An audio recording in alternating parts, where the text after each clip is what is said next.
الرحمن الرحيم الحمد لله وأفضل الصلاة وأتم التسليم على سيدنا محمد وعلى آله وصحبه أجمعين. Salam alaykum wa rahmatullah. Dieu dit dans le Saint-Coran, dans la sourate Al-Baqarah. Je ne sais pas si vous avez déjà lu la sourate Al-Baqarah. La sourate Al-Baqarah insiste beaucoup sur les enfants d'Israël, Banu Israël. Il y a énormément d'histoires sur les Banu Israël. Et quand Dieu nous parle des Banu Israël, en fait, il nous parle à nous-mêmes en nous disant ne leur ressemblez pas dans ce qu'ils avaient de mauvais. Et d'ailleurs, le hadith du prophète sallallahu alayhi wa sallam va dans ce sens, puisque le hadith dit ne suivez pas les Banu Israël dans leur égarement, ne les rejoignez pas dans ce qui les a éloignés de Dieu. Et un autre hadith qui nous avertit en disant vous allez les suivre pas à pas, malheureusement. Si bien que s'ils entrent dans la tanière d'un loup, même quand ils font n'importe quoi, vous les suivez, vous faites n'importe quoi. C'est pas logique, ça n'a pas de sens. Normalement, on suit les gens quand ils font du bien et quand ils nous tirent vers le haut. Alors, le prophète nous prévient sans arrêt. Et le Coran, d'abord, nous avertit en nous disant attention. Les Banu Israël avaient des qualités, des défauts, voilà leurs défauts. Donc, quand Dieu parle des Banu Israël dans le Coran, il parle des musulmans qui ressemblent aux Banu Israël. Vous entendez? Par exemple, il dit dans la sourate Al-Jumu'ah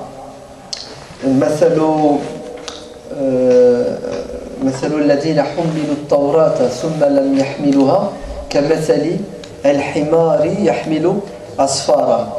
Les rabbins qui ne pratiquaient pas la Bible, qui trahissaient, les faux rabbins, les faux dévots, ressemblent à des ânes qui portent des livres. Est-ce parce qu'un âne a sur son dos des livres qu'il est savant? Pas du tout. Un âne reste un âne. Mais Dieu nous dit attention, chers imams. Vous entendez? C'est pas parce que vous avez le Coran dans la tête que vous êtes savants. Vous serez des savants et non pas des ânes le jour où ce Coran, vous le comprendrez et vous le mettrez en pratique et vous le répandrez. Sinon, vous ressemblez à ces rabbins qui ont utilisé la parole de Dieu pour atteindre des objectifs personnels. Ils vendaient. Ils utilisaient la Bible, ils utilisaient le Coran, c'est ça, pour quoi? Pour s'enrichir. Hein? Donc quand Dieu nous parle des Banu Israël, il nous parle à nous en nous disant voilà le mauvais exemple à ne pas suivre. Allons-y. Dieu dit dans la sourate Al-Baqarah Alam tara. Alam tara. Ouais, n'as-tu pas vu? C'est-à-dire, cette histoire, c'est pas de la fiction, c'est de la réalité. C'est arrivé et ça va vous arriver. Ce que je vais vous dire, Dieu dit dans le Coran, entendez-le comme il se doit, parce que si jamais vous ne prenez pas vos précautions, si jamais vous agissez comme eux, vous allez vivre l'enfer, comme eux, ils ont vécu l'enfer. Alam tara ila al-mala'i min bani Israël min ba'di Moussa. Les Banu Israël vivaient en communauté. Et ils avaient en permanence des prophètes qui les guidaient. Quand un prophète décédait, il était remplacé par un autre, voire parfois par plusieurs prophètes en même temps. Quelle chance! Vous vous rendez compte? Vous vivez et vous avez en permanence avec vous des lumières. Vous pouvez vous égarer? Et si, ils se sont égarés. Pourtant, ils avaient des prophètes. Ils se sont égarés parce qu'ils suivaient leur passion. Pire, ils allaient jusqu'à tuer les prophètes quand les prophètes n'allaient pas dans leur sens. Ils tuaient les prophètes sans raison. Vous vous rendez compte? Allez, t'as une lumière, tu l'éteins pour vivre dans les ténèbres. Pourquoi? Parce que l'être humain, malheureusement, veut suivre ses envies et ses passions. C'est une question d'intérêt. Donc, ils étaient organisés. Ils avaient des prophètes qui les éclairaient, qui les dirigeaient. Mais en même temps, ils ont vécu des périodes où ils étaient dominés par un ennemi extérieur étranger. Et Dieu, dans ce verset, nous dit إِذْ قَالُوا لِنَبِيٍّ لَهُمْ. Les Banu Israël avaient des responsables.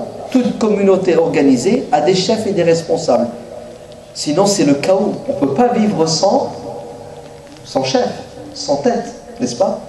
C'est pour cela, les musulmans doivent s'organiser comme les Banu Israël. Ils ont une lumière qui s'appelle le Coran et la Sunna, on est d'accord? Et ils doivent choisir leurs responsables qui vont mettre en pratique le Coran et la Sunna et faciliter aux musulmans la compréhension et la pratique du Coran et de la Sunna. C'est ça le rôle des responsables. Servir les gens et non pas se servir des gens pour des intérêts purement égoïstes et individuels. On s'organise et l'organisation doit être le fruit d'un processus démocratique. C'est-à-dire le pouvoir appartient au peuple. Ce sont les peuples qui élisent, qui choisissent, qui responsabilisent une minorité, ce qu'on appellera al-mala, c'est comme ça que le Coran les appelle, les notables, les responsables. Pourquoi? Pour porter le fardeau de la responsabilité des bergers qui vont protéger le troupeau. Min ba'di Moussa. Cette histoire est arrivée après Moussa alayhi salam qui les a quittés. Il est décédé. Quel est le prophète qu'ils avaient? Le Coran n'en parle pas. Lorsqu'ils allèrent voir le prophète, ils l'interpellèrent. Qui est ce prophète? On n'a pas besoin de le savoir. Si c'était important, Dieu aurait évoqué son nom, son âge, son poids, etc. Ne vous arrêtez pas sur des détails insignifiants. Il y a une leçon qu'on doit tirer de cette histoire. Pourquoi vous arrêtez sur le décor? Le décor, c'est secondaire. Pourquoi est-ce qu'ils sont partis voir le prophète? Pour se plaindre. Se plaindre de quoi? De la situation politique dans laquelle ils étaient plongés. Un ennemi extérieur qui les exploite. Un ennemi extérieur qui les opprime. Ils vivent en permanence dans l'oppression. La hugra. Et vous savez, un être humain peut tout accepter sauf l'injustice. Et s'il patiente, c'est parce qu'il n'a pas les moyens de se rebeller, de se révolter. Le jour où il aura les moyens, il va aller jusqu'à mourir, parce que le propre d'un être humain, c'est d'être libre et non pas d'être un esclave. Vous entendez? Alors ils viennent voir le prophète et ils lui disent, écoute, on souffre. Très bien. De quoi souffre-t-il? Il souffre du fait que cet ennemi leur prend leurs biens.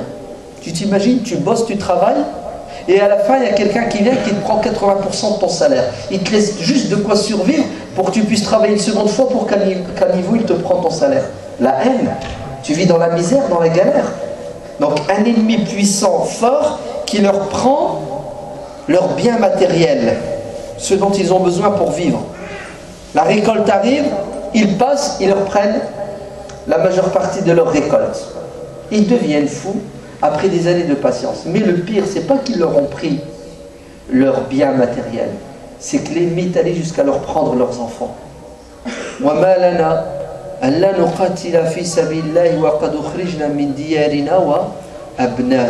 Ils nous ont tout pris. Ils nous ont pris nos meubles, nos voitures, nos maisons. Ils nous ont pris l'argent qui est nécessaire pour vivre. Et ils sont allés plus loin puisqu'ils nous ont pris nos enfants. Vous savez comment est-ce qu'ils leur ont pris leurs enfants?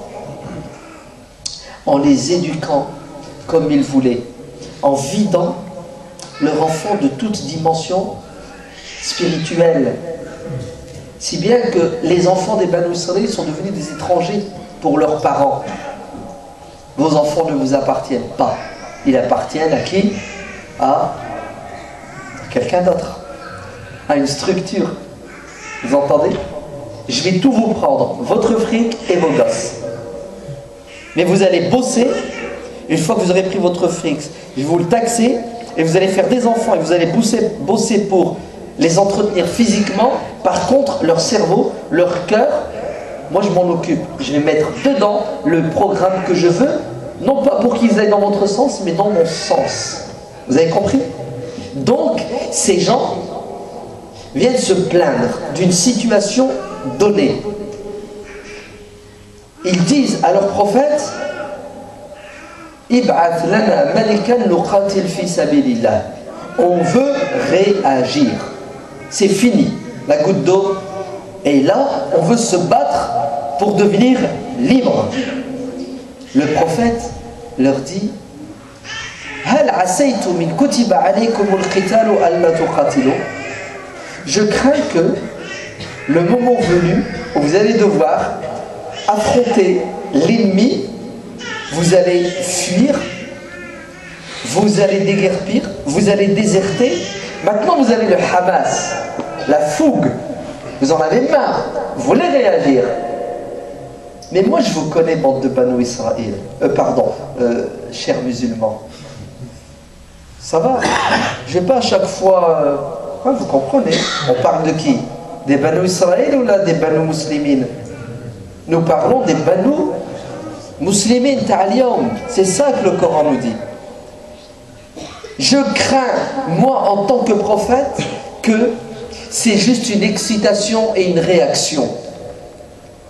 Et quand il va s'agir de mettre la main à la pâte, il y aura la défection totale. Vous allez tous vous barrer.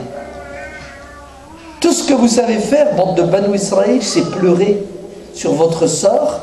Et ensuite, vous voulez réagir. Et après, vous fuyez votre responsabilité. Ils lui dirent, oh non, t'inquiète. Si on est venu te voir, c'est parce que on ne peut plus patienter. T'as vu ce qu'ils nous font? Très bien. Je vais vous prendre au mot. قال لهم نبيهم إن الله بعث لكم طالوت ملكا. Très bien. Dieu m'a dit de vous dire qu'il a désigné comme chef militaire qui va vous mener au combat, qui va définir la stratégie, un homme parmi vous qui s'appelle Talut. Normalement, affaire classée, c'est ce que vous m'avez demandé. Vous voulez un chef pour vous mener au combat. Donc je suis prophète, Dieu m'a inspiré. C'est lui, Talut. Il devrait dire Sami'na wa ata'na. On a compris. En plus, c'est ce qu'on a demandé. Regardez. Qalu anna yakunu lahu al-mulku. Comment? Lui, notre chef. Lui, notre premier responsable. On n'est pas d'accord. Il n'a pas d'argent. C'est pas un noble. On aurait, sous-entendu, souhaité que Dieu désignât le chef parmi nous, les notables. Non, Dieu leur a désigné quelqu'un d'autre qui fait partie du peuple, mais qui a des qualités requises pour pouvoir mener ce peuple à la victoire.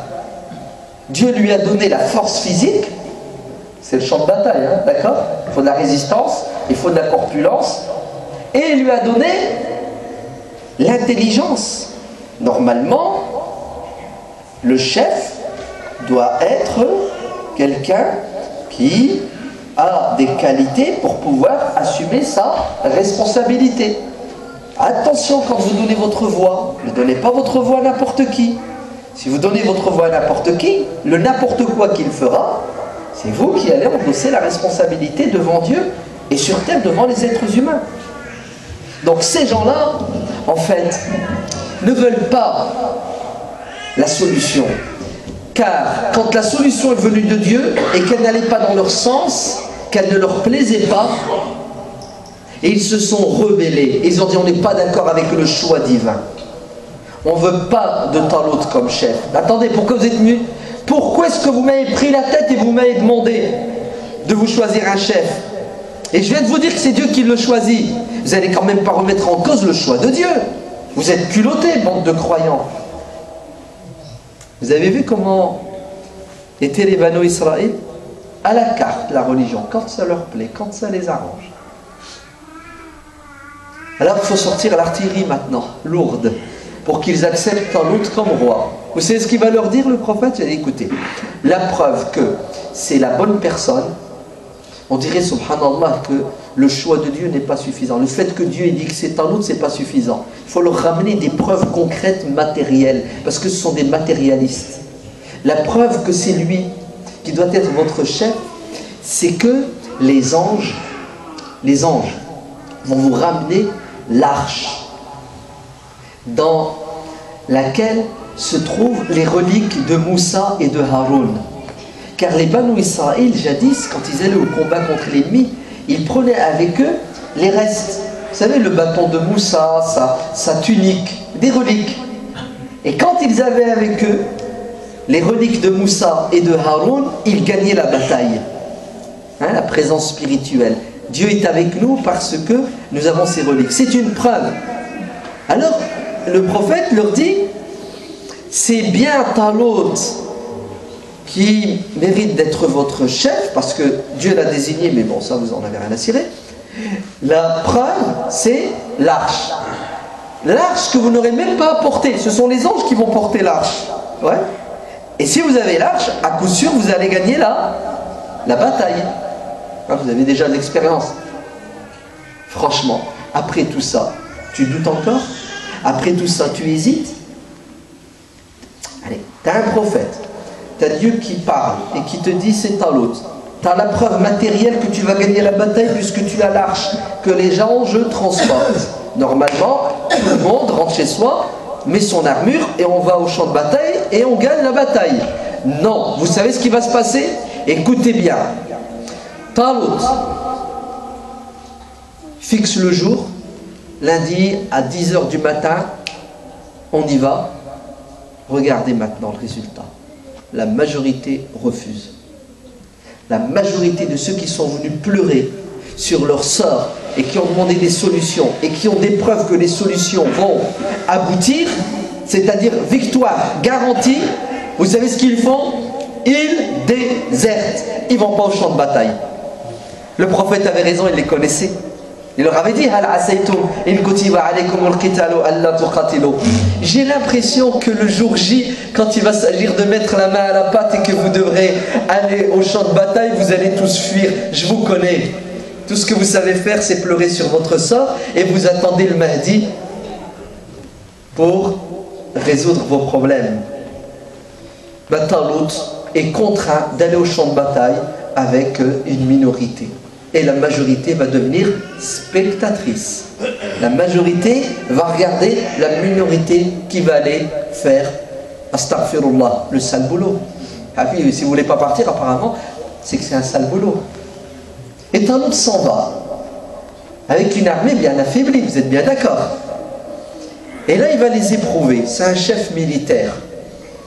Et une armée ne peut gagner que seulement s'il y a de l'ordre, c'est-à-dire un responsable, des soldats dont le propre est d'obéir au chef. Quand ça plaît, quand ça déplaît. Je ne sais pas si vous avez fait votre service militaire, mais c'est comme ça que ça marche. Tu n'obéis pas, t'es viré, t'es dangereux d'ailleurs. Et il arrive et il leur dit, nous allons traverser un fleuve. Il fait chaud, ils ont soif, ils ont fait des kilomètres. Ils n'ont qu'une envie, c'est de boire, c'est de prendre une douche.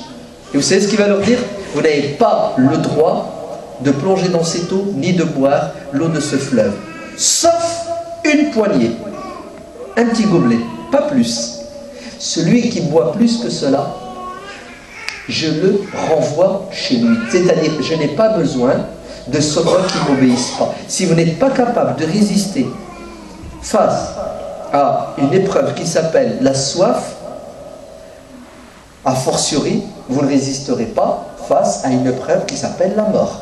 C'est-à-dire aller au champ de bataille et vous avez une chance sur deux de ne pas revenir. Vous savez ce qu'ils vont faire?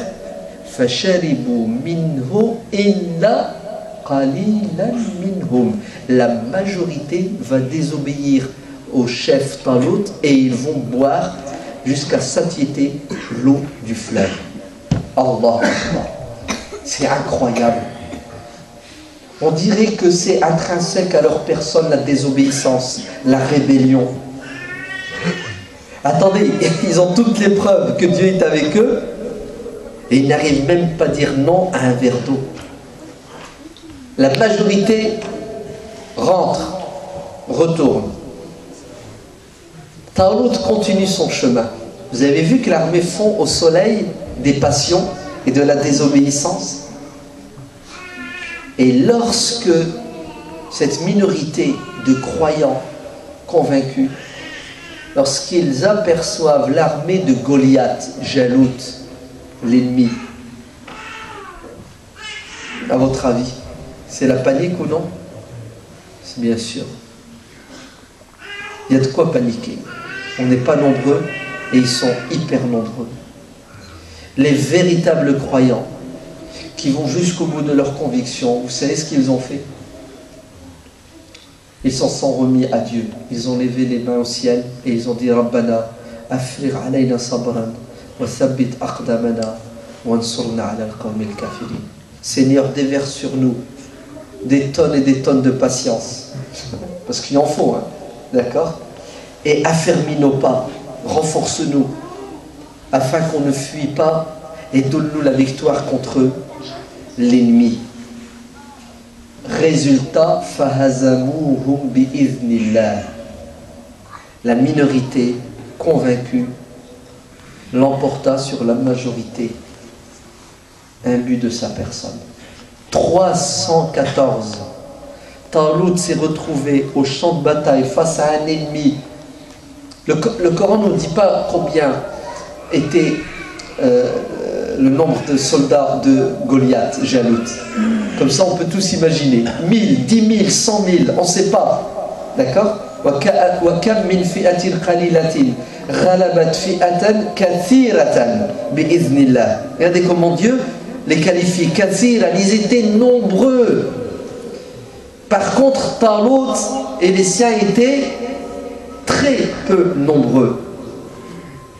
Mais comme ils étaient convaincus, ils savaient où ils allaient, et ils avaient un projet, c'est de combattre l'injustice, et ils savaient qu'il fallait payer le prix, qu'il n'y a rien de gratuit, mais ils ont gagné la bataille. Parce que Dieu dit dans le Coran, وَمَن نَصْرُ إِلَّا مِنْ عِنْدِ اللَّهِ. C'est Dieu qui donne la victoire. Tu peux être plus nombreux et perdre, et tu peux être moins nombreux et gagner. Si Dieu veut, toutes les lois physiques, les lois de la nature sont quoi? Sont perturbées, remises en question.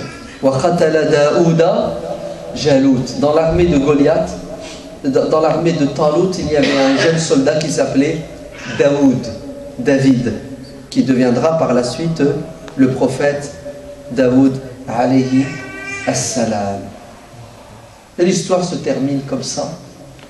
Quelles sont les leçons que nous devons tirer de cette histoire? C'est que toute communauté qui ne s'organise pas et qui n'a pas des responsables est vouée à subir les exactions et les injustices de ceux qui sont plus forts et plus organisés. C'est une loi naturelle. La raison du plus fort est toujours la meilleure. La loi de la jungle. Le fort mange le faible. Le maillon faible doit disparaître. Vous entendez? Il faut être organisé, et il n'y a pas d'organisation s'il n'y a pas d'élection pour choisir des responsables compétents qui vont tirer les trains, la locomotive, ça s'appelle. 1. 2. Comment se fait-il que les Banu Israël ont attendu jusqu'à ce que la goutte d'eau fasse déborder le vase? Normalement, quand tu subis une injustice, tu réagis sur place.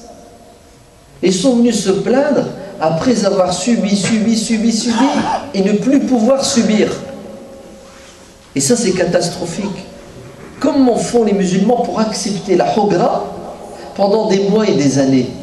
Vous savez pourquoi? Parce qu'ils aiment la dunya. Parce que combattre la hogra, c'est un prix. Ah oui, il y a les arrestations, il y a les prisons, il y a les pressions, il y a parfois la mort. Et les gens ne veulent pas payer le prix. Alors ils préfèrent vivre comme des esclaves. Parfois même, ils préfèrent, écoutez bien ce que je vais dire, et c'est fort, et c'est terrible, et c'est horrible, ils préfèrent sacrifier leurs femmes et leurs enfants pour vivre.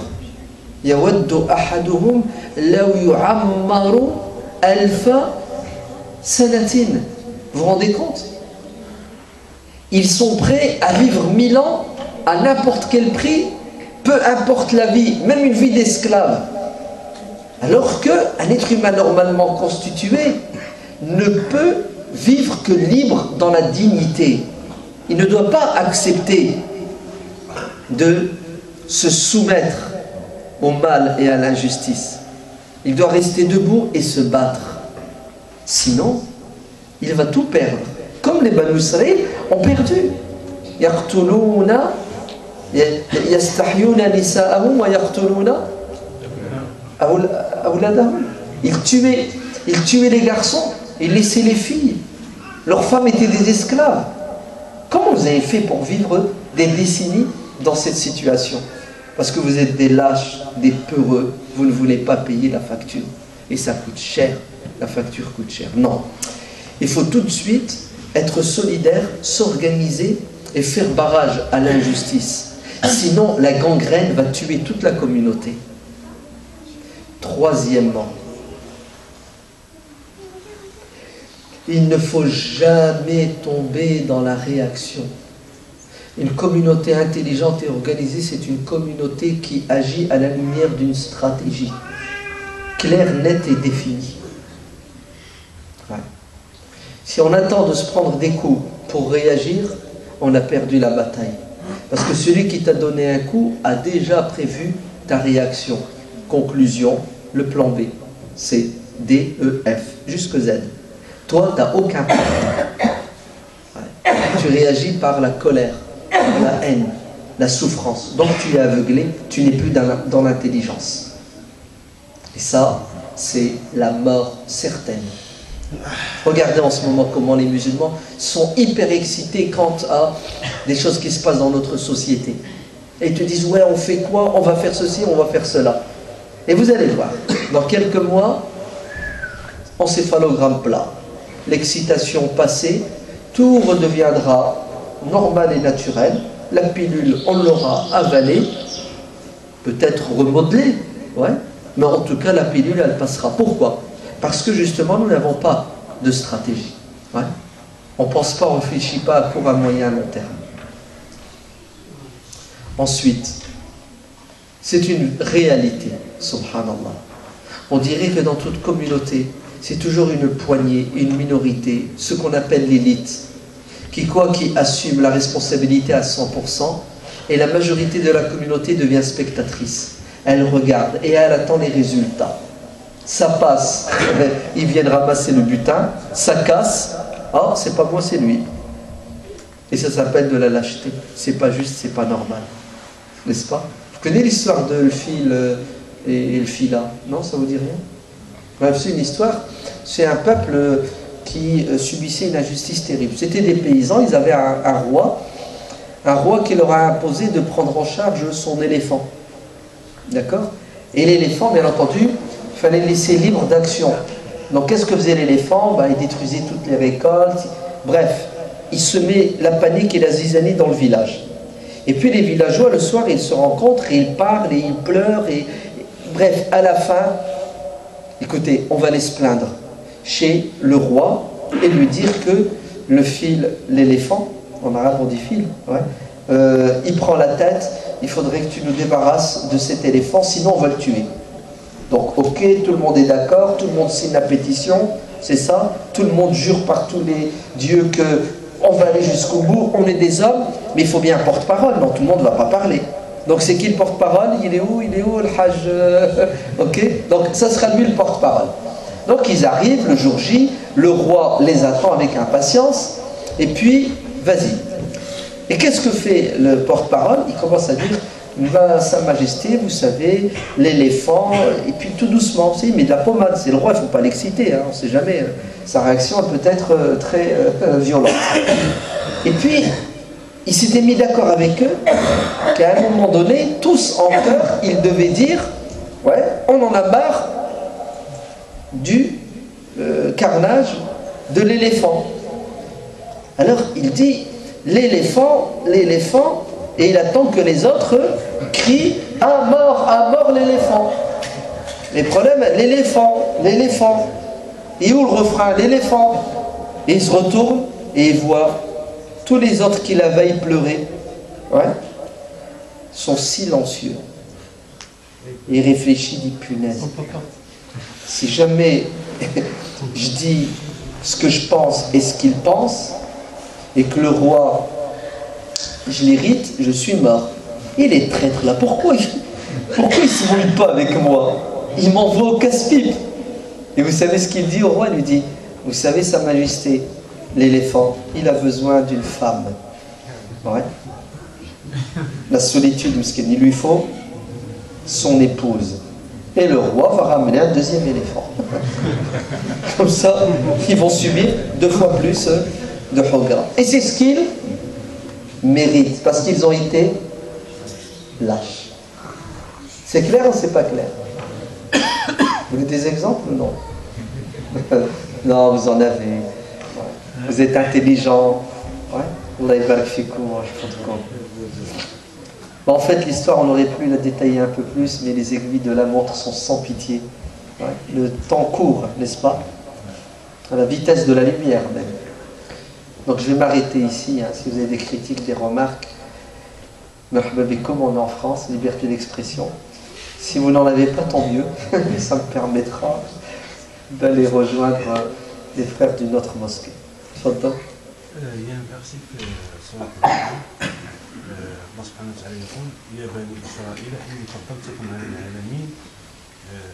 Oui.